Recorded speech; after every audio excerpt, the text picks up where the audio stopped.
ওরে দয়া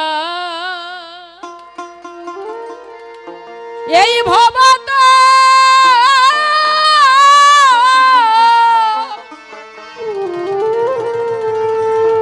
রঙ্গ মাঝে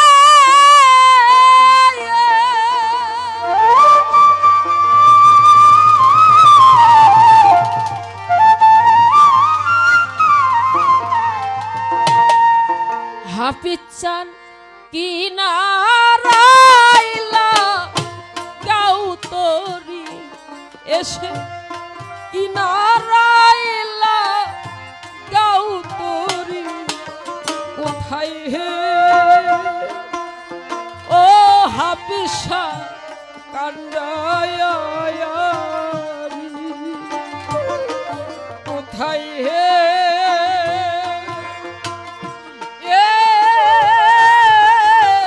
হাফিজরে রহমান শাহ কান্দায়ারি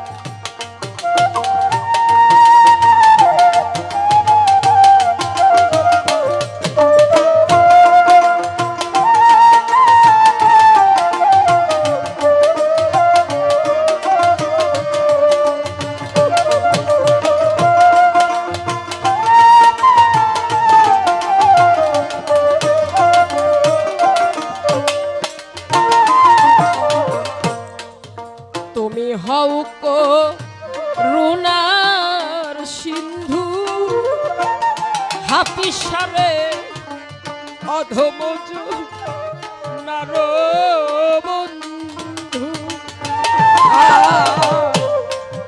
তুমি হও করুণার সিন্ধু ও হাফিজা অধমজ বন্ধু ওরে তুমি তাও হে আমার পদবিন্দু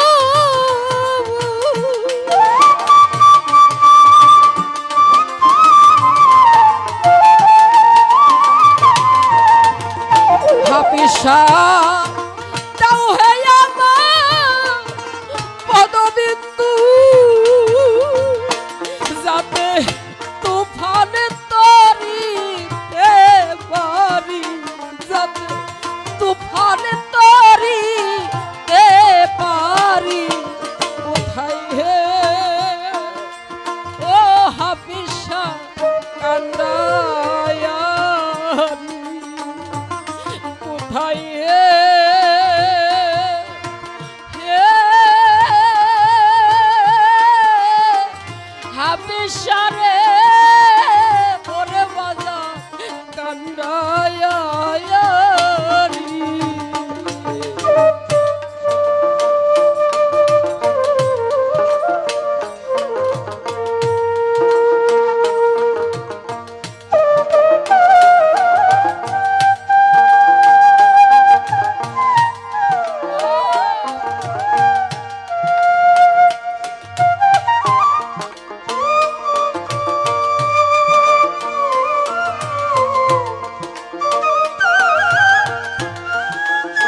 হাপিসারে অধম তারর নাম কে লবে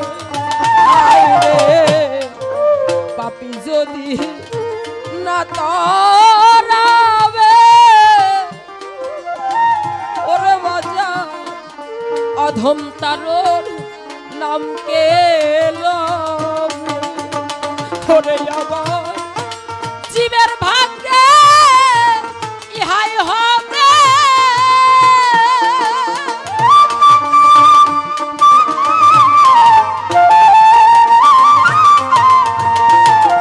আমার পাপীর ভাগ্যে ইহাই হবে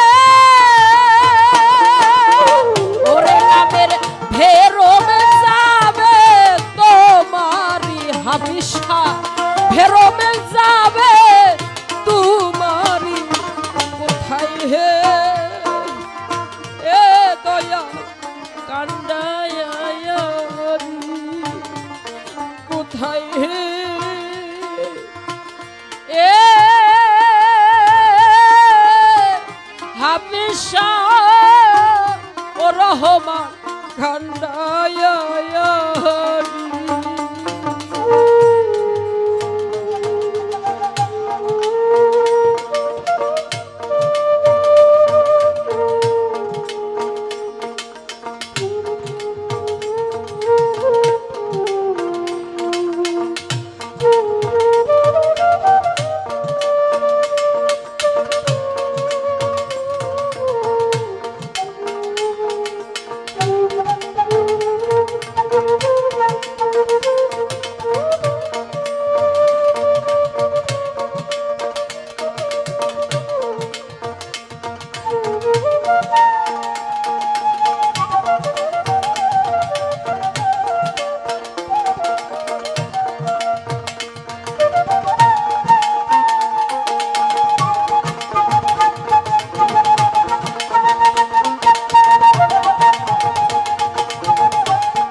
কাউসার শাহবাজান গুরুকে ভালোবাসতে হলে কঠিন একটা হৃদয় লাগে, পাহাড়ের মতো। বাবা ফরিদপুরের আসাদ বায়াতি বলেছেন, করবি যদি ভালোবাসা আগে তোর দেহ বাসাটা লও সাজাইয়া। শ্যামলা কচি পিয়া ও তুই শ্যামলা কচি পিয়া, এই দেহ বাসাটা যদি ভালো না থাকে হাফিজ খান কখনো এই দেহের মধ্যে এসে বসত করতে পারে না। আমি আমার দেহ বাসাটা ভালো করতে পারি নাই, ওই জন্য আমি আমার দয়াল আমার রহমান চানকে হারিয়ে ফেলেছি। আমার দেহ বাসাটা যদি ভালো হইতো আমি কখনো আমার হাফিজ চানকে হারিয়ে ফেলতাম না। শুনেছি ভক্তের হৃদয় থেকে কখনো গুরু চলে যায় না ও বাজান, কিন্তু চর্ম চোখের আড়ালে হয়ে যায়। আর শত চেষ্টা করলেও আমার কাউসার বাজান হাফিজ চাঁদের দুইটা চরণে এই চর্ম হাত দিয়ে স্পর্শ করে ভক্তি দিয়ে চুমা দিয়ে বলতে পারবে না বাজান তুমি কেমন আছো। যখন ভক্তি দিবে হাফিজ চাঁদের দুইটা চরণে চুমা দিবে, হাফিজ চাঁদ মাথার উপরে হাত দিয়ে বলবে আমি ভালো আছি কাউসার তুই কেমন আছিস। বাজান, আর কখনোই চর্ম চোখ দিয়ে আমার বন্ধুকে দেখা যাবে না। শত চেষ্টা করলেও আমার বন্ধুকে হাত দিয়ে আর চুমা দিতে পারবো না, ভক্তি দিতে পারবো না। যার হারিয়েছে একমাত্র সেই জানে। লালন শাহর ভক্ত ছিল, সিরাজ শাহর ভক্ত ছিল লালন শাহ। বাবা, লালন শাহ আর সিরাজ শাহ যার বাড়ি, যার জন্মস্থান যেখানে, একটা সিগারেট যদি পুরুষ মানুষ ধরায় বাজান, একটা সিগারেটের অর্ধেকও পুড়বে না, না পুড়তেই এতগুলো লালন শাহ, পাঞ্জু শাহ, দুদ্দু শাহ, হিরোচাঁদ, বলাই চাঁদ, কুবির ঠাকুর, কুবির গোসাই, রামলাল শশী, বেহাল শাহ, এই এতগুলো সাধকের মাজার একটা সিগারেট খাইতে খাইতে ঘোরা যাবে এমন একটি জায়গায় আমার বাড়ি, 2 থেকে 1.5 কিলোমিটারের মধ্যে। বাজার, সিরাজ শাহ লালন শাহ একদিন সিরাজ শাহ লালন শাহকে বলেছিল, লালন আমি তোর একটা প্রশ্ন করব, উত্তর দিবি? ভাই কি বলেন বাবা? কয় বলতো গুরুর আইন কি? কয় বাজান, গুরুর আইন হচ্ছে ফরজে আইন। কয় তাইলে আল্লাহর আইন কি? কয় ফরজ। আর গুরুর আইন, ফরজ আইন হলো কেমনে? কয় বাজান, আপনি আমার সামনে আছেন, আপনি আমার কাছে 1 গ্লাস পানি চেয়েছেন, আমি যদি সঙ্গে সঙ্গে আমি আপনার হুকুম পালন না করি, আপনাকে পানি না দিই, তাহলে আপনাকে অপমান করা হবে, অবমাননা করা হবে। আপনি আমাকে পানি আনতে আদেশ করেছেন, আদেশ করা মাত্রই আমি আপনাকে পানি দিয়েছি, এটাই হচ্ছে ফরজে আইন। আর আল্লাহকে তো আমি দেখি না, সে আমাকে নাম ধরে ডাকলেও আমি তার নাম শুনতে পারি না, তারে দেখতে পারি না, তাই তার আইনটা ফরজ আর আপনার আইন ফরজ আইন। সিরাজ শাহ কয়, যদি তাই হয়ে থাকে তাইলে তুই এই মুহূর্তে আমার বাড়ি থেকে দূর হয়ে যা। বাবা, এখন যে জায়গা তার মাজার, আগে কিন্তু ওই জায়গায় তার জন্মস্থান ছিল না, ছিল কি হরিশপুর গ্রাম, ঝিনাইদহ জেলা। অনেক দূরে এসে সিরাজ শাহ বলেছিল, হাঁটতে হাঁটতে যাবি, যে জায়গা যাইয়ে তুই দুর্বল হয়ে যাবি ওই জায়গায় তুই আসন গাড়ি, ওই জায়গা থেকে আর কোনোদিন নড়বি না। এখন যে জায়গা মাজার, এই জায়গা অনেক বড় একটা গহীন বাগান ছিল, যেখানে শুধু বাঘ আর বাঘ ছিল। ওই বাগানের বনের ভিতরে গিয়ে সিরাজ শাহ একটা কুড়ে পেতে বসে ওই জায়গা থাকতো আর বাড়ি বাড়ি ভিক্ষা করতো, ভিক্ষা করে এনে যা পাইতো তাই যুগল অন্ন করে রান্না করে উনি খেত। একদিন যুগল অন্ন করে উনি নিবেদন করে যখন মুখে নিবে, মুখে নিয়ে দেখে যুগল অন্ন এমন সুন্দর হয়েছে, এমন স্বাদ, সুস্বাদু স্বাদ হয়েছে, যে স্বাদ আগে কোনোদিন লালন শাহ পাই নাই। নিবেদন করে মুখে নিয়ে হঠাৎ সিরাজ শাহজির কথা মনে পড়ছে, ধরে নিয়ে বলে, আহারে এখন যদি আমার দয়াল চান আমার কাছে থাকতো, তাইলে আমি 1 লুঙ্কা আমার মুর্শিদের মুখে উঠাইয়ে দিতাম।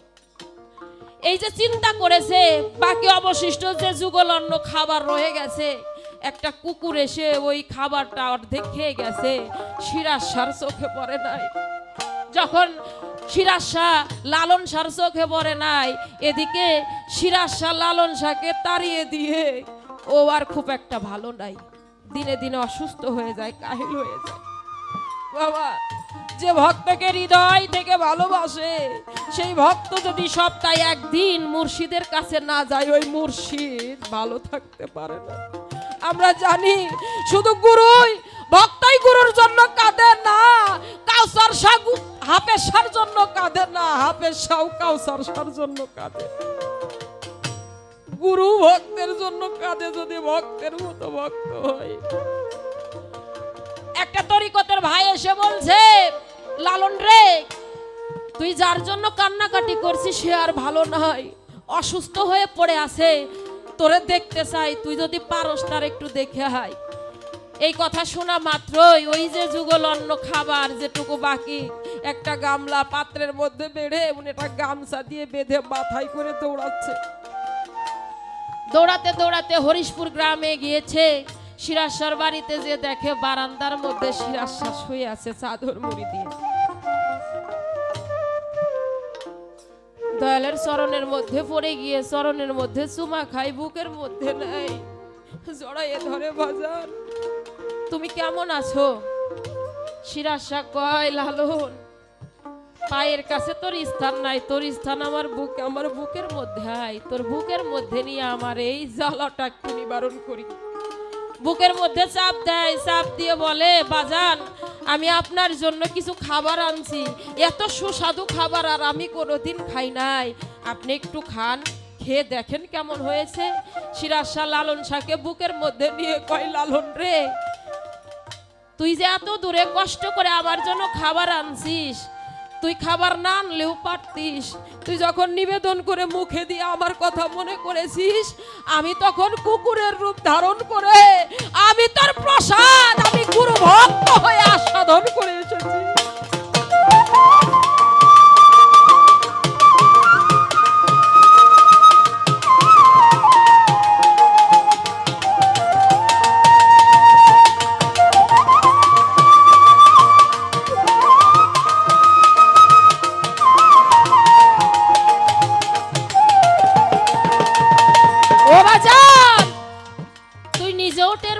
নাই আমি তোর প্রসাদ ভক্ত হয়ে আমি সিরাজ শাহ তোর প্রসাদ খেয়ে এসেছি, বাজান আর খাওয়া লাগবে না, আমি খেয়েছি, তুই আমার বুকের মধ্যে আয়।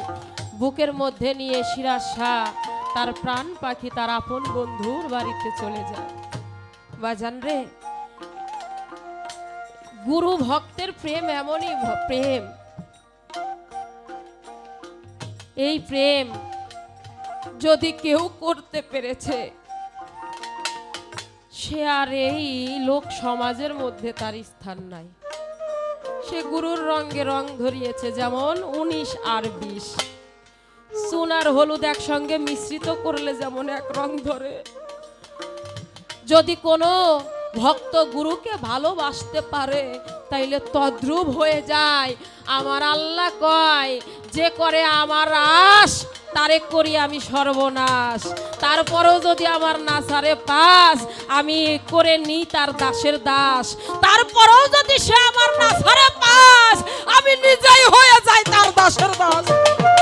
তখন আমি আল্লাহ তার মুখ হয়ে যাই, যে মুখ দিয়ে সে হাফেজ চাঁদের নাম বলে, আমি আল্লাহ তার হাত হয়ে যাই, যে হাত দিয়ে শুধু হাফেজ চাঁদের নাম লেখে, আমি আল্লাহ তার পাও হয়ে যায়, যে পাও দিয়ে সে মুর্শিদের দরবারে যায়, তখন সর্বাঙ্গ আমি হয়ে যাই, আমাতে আর তাহাতে কোনো প্রভেদ থাকে না। কয়জন হতে পারে বাজার,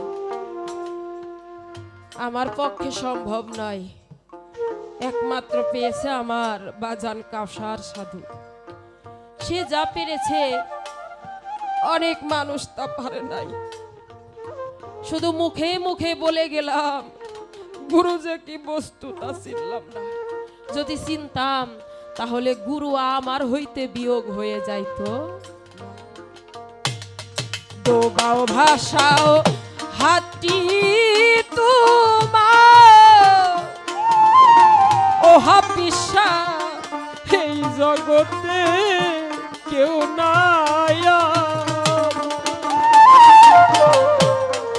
ডোবাও ভাষাও হাতি তোমার ও হাপিসা, এই জগতে কেউ নাই, ওরে ফকির লালন বলে দোহাই তোমার,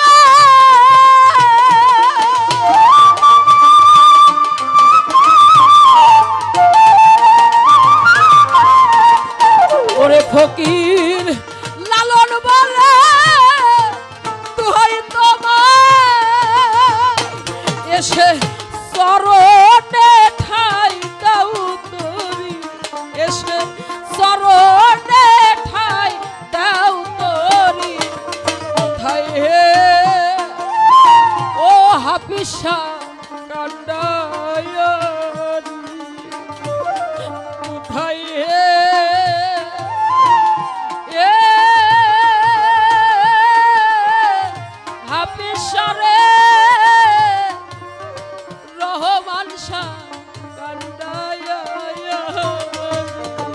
ওরে দয়া এই ভবতা রঙ্গ বাজে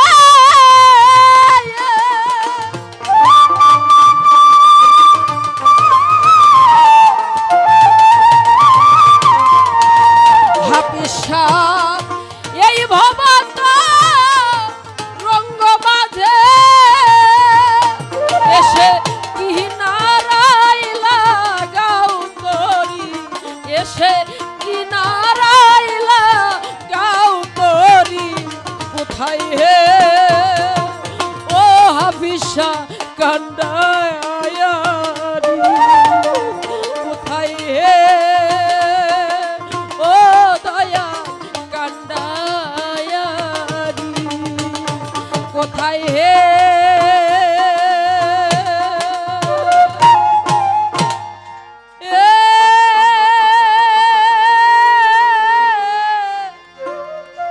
হাফিসারে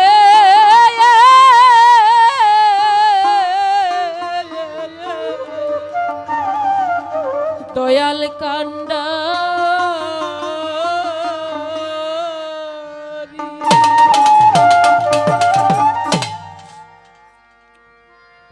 আমাদের